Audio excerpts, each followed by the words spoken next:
ঠাকুর, মা, স্বামীজির শ্রীচরণে ভক্তিপূর্ণ প্রণাম জানিয়ে আজকের নিবেদন শ্রীগুরু সন্নিধানে স্বামী আত্মনিষ্ঠানন্দ। মহারাজের ভালোবাসা কেমন ছিল এ কথা বলে বোঝানো সম্ভব নয়। তার বুকে যখন পেসমেকার বসানো হলো তখন থেকে ডাক্তারদের পরামর্শ অনুসারে 24 ঘন্টা ওনার কাছে একজন করে সেবক থাকতেন। রাতে আমি মহারাজের ঘরে শুতাম এবং উনি যখন বাথরুমে যেতেন আমি তখন তাকে ধরে বাথরুমে নিয়ে যেতাম। কথা ছিল যখন বাথরুমে যাবার প্রয়োজন হবে তখন তিনি আলো জ্বালাবেন যাতে আমার ঘুম ভেঙে যায় এবং আমি তাকে ধরে বাথরুমে নিয়ে যেতে পারি। কিন্তু আমাদের উপর ওনার এত করুণা ছিল যে কোনো দিনই আলো জ্বালাতেন না। অন্ধকারের দেয়াল ধরে ধরে পা চেপে চেপে যাতে কোনো শব্দ না হয় এবং এইভাবে বাথরুমে চলে যেতেন। একদিন আমার ঘুম ভেঙে গেছে, আমি বুঝতে পেরেছি আমাকে না জাগিয়েই মহারাজ বাথরুমে গেছেন। কর্তব্য ঠিকমতো পালন করতে পারিনি বলে আমার মনে খুব ধিক্কার এলো। পরের দিন সকালে উঠেই আমি মহারাজকে বললাম, আমার কর্তব্য আপনাকে বাথরুমে নিয়ে যাওয়া, আপনি আলো জ্বালাননি আর আমি ঘুমিয়েছিলাম। যদি আপনার কিছু হতো তাহলে আমার অপরাধ হতো। আমি নিজের কাছে নিজে কী উত্তর দিতাম? মহারাজ চুপচাপ সব শুনলেন। দ্বিতীয় দিন থেকে আর কখনো অন্ধকারে বাথরুমে যাননি, আলো জ্বালাতেন। ওনার অগাধ ভালোবাসা যেমন ছিল তেমনই ছিল যুক্তির প্রতি নিষ্ঠা। যুক্তিপূর্ণ কথা হলে সঙ্গে সঙ্গে তা মেনে নিতেন। পূর্ব মহারাজ আমাদের অভিভাবকদের মতো ছিলেন।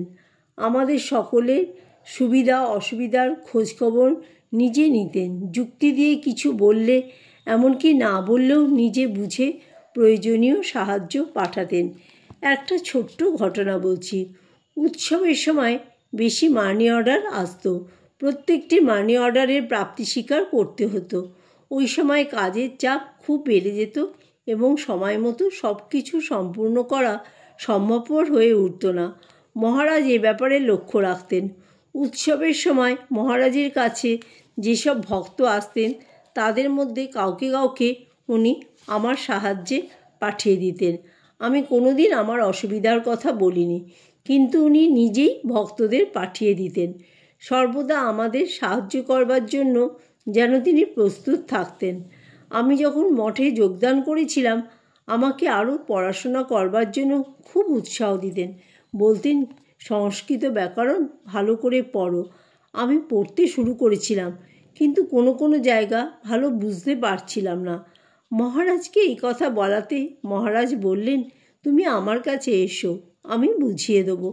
আমি ওনার কাছে গিয়েছিলাম। এত ব্যস্ততার মধ্যেও উনি আমাকে সব বুঝিয়ে দিয়েছিলেন। কখনো বলেননি যে এখন সময়ের নেই, পরে এসো। তিনি আমাদের শুধু সাহায্যই করতেন না, রক্ষাও করতেন।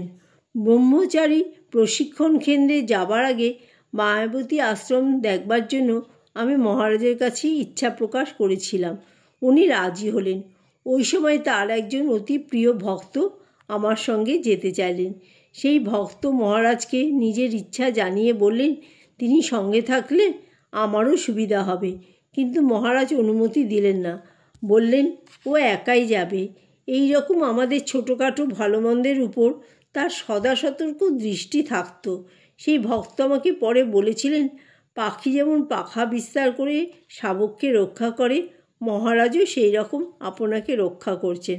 ভক্তটি ঠিকই বুঝেছিলেন। আসলে আমাদের জীবনের সঙ্গে গৃহস্থের জীবনের কিছু দূরত্ব রক্ষা করা একান্ত প্রয়োজন। সেই দূরত্ব রক্ষা করে চলার জন্য এবং ঈশ্বর ভিন্ন আর কারো উপর যাতে নির্ভরতা না আসে, এই কারণে তিনি আমাকে একলা যেতে বলেছিলেন।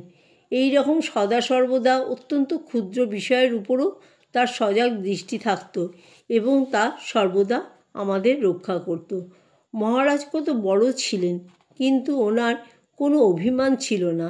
কাকুরগাছিতে মঠে দুর্গাপূজা হতো না, সেই জন্য আমার বেলুড় মঠের দুর্গাপূজা দেখবার খুব ইচ্ছা হয়েছিল।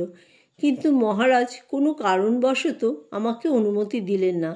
এতে আমার মনে খুব কষ্ট হয়েছিল। এরপর মহারাজ একদিন ডেকে বললেন, আমি অনুমতি দিইনি বলে মনে কষ্ট পেয়েছো? না না, তুমি যাও। আমার মনে কষ্ট হয়েছে কি না নিজে আমাকে ডেকে তা জিজ্ঞাসা করছেন। ব্যাপারটা এত অভাবনীয়, কারণ উনি কত বড় আর আমি নিতান্ত অল্পবয়সী একটি ব্রহ্মচারী। মহারাজের ব্যবহার এই রকমই অভিমানশূন্য ছিল। বহু অবস্থাতে, এমনকি জপ ধ্যানের সময়েও মহারাজকে দেখবার সৌভাগ্য আমার হয়েছে। ভোরবেলায় নিজের ঘরে মহারাজ যখন জপ ধ্যান করতে বসতেন, আমাদের মধ্যে কখনো কারো হয়তো এই সময় কোনো কার্যোপলক্ষে ও ঘরে যাবার সুযোগ হতো। এক একদিন দেখতাম সম্পূর্ণ বাহ্যজ্ঞান শূন্য অবস্থায় তিনি ধ্যানস্থ হয়ে আছেন। আশেপাশে কে কী আওয়াজ করছে ওনার কানে সেসব কিছুই পৌঁছচ্ছে না। 1990 সালের কথা। ওই সময় আমি বেলুড় মঠে ছিলাম।